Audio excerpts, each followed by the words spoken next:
This story begins with a woman sitting quietly, tears falling, words barely whispered. Her name is Hannah. She lived during the time of the judges, when Israel had no king, when everyone did what was right in their own eyes. It was a season of spiritual confusion and personal pain. Hannah was married to a man named Elkanah, a Levite from the hill country of Ephraim. Elkanah was a good man, and he loved Hannah deeply. But there was something missing. Something Hannah longed for with every fiber of her being. A child. And year after year, that longing remained unanswered. Elkanah had 2 wives, Hannah and Peninnah. Peninnah had children, sons, daughters, a full household. But Hannah had none. And Peninnah didn't keep quiet about it. She provoked Hannah, mocked her, rubbed her barrenness in her face. Before we go further into this powerful story, please take a moment to subscribe to our channel. It's free, it supports what we do, and it ensures you won't miss the next encouraging story of faith.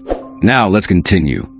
Every time they went to the tabernacle of the Lord at Shiloh, Peninnah found a way to torment her, and each time, Hannah broke a little more. She would weep, she wouldn't eat. Her soul grew heavy with sorrow. Elkanah would try to comfort her. Hannah, why are you weeping? Why don't you eat? Why are you downhearted? Don't I mean more to you than 10 sons?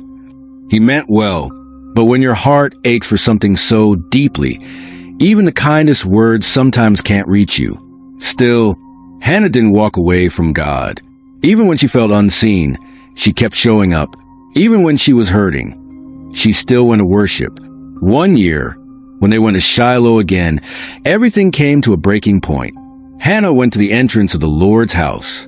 She sat alone and began to pray, not with loud words or perfect poetry, just raw, honest, soul-deep prayer. Lord Almighty, if you will look on your servant's misery and remember me, if you will give me a son, then I will give him to the Lord for all the days of his life. She was weeping bitterly. Her lips moved, but no sound came out. And sitting nearby was Eli, the high priest. He watched her and misunderstood. How long are you going to stay drunk? He asked. Put away your wine. Hannah looked up, startled. Not so, my lord, she said. I am a woman who is deeply troubled. I have not been drinking. I was pouring out my soul to the Lord. Do not take me for a wicked woman. I've been praying here out of my anguish and grief. Eli softened. Go in peace, he said, and may the God of Israel grant you what you have asked of him. Something shifted. Hannah got up. She wiped her tears. She went and ate, and her face was no longer downcast. Because when you pour your heart out to God, when you hold nothing back and leave it all at his feet, peace often comes before the answer.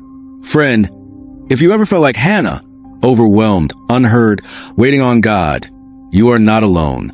We tell these stories to remind you that God still listens. He still sees, and he still answers in his perfect time. If this story speaks to you, take a moment to subscribe and join us. There are more faith-building stories like this ahead.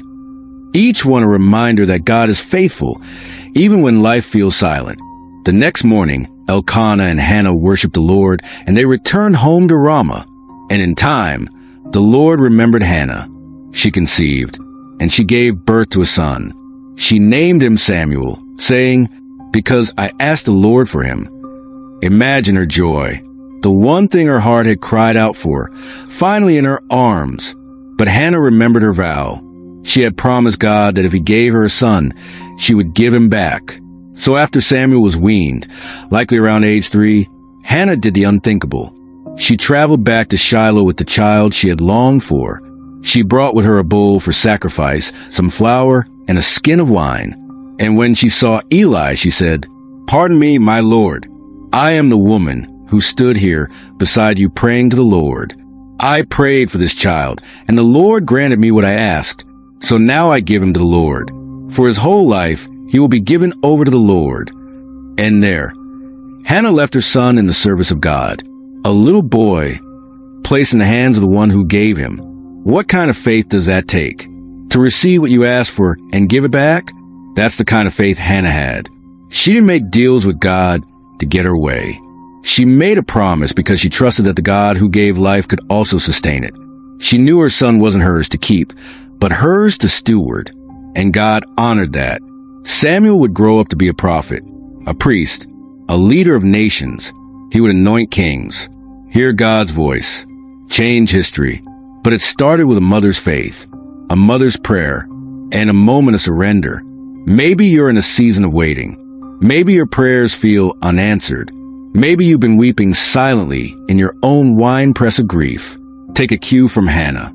Keep showing up, keep praying, keep trusting. Pour out your heart, messy, raw, and real, because the God who remembered Hannah still remembers you.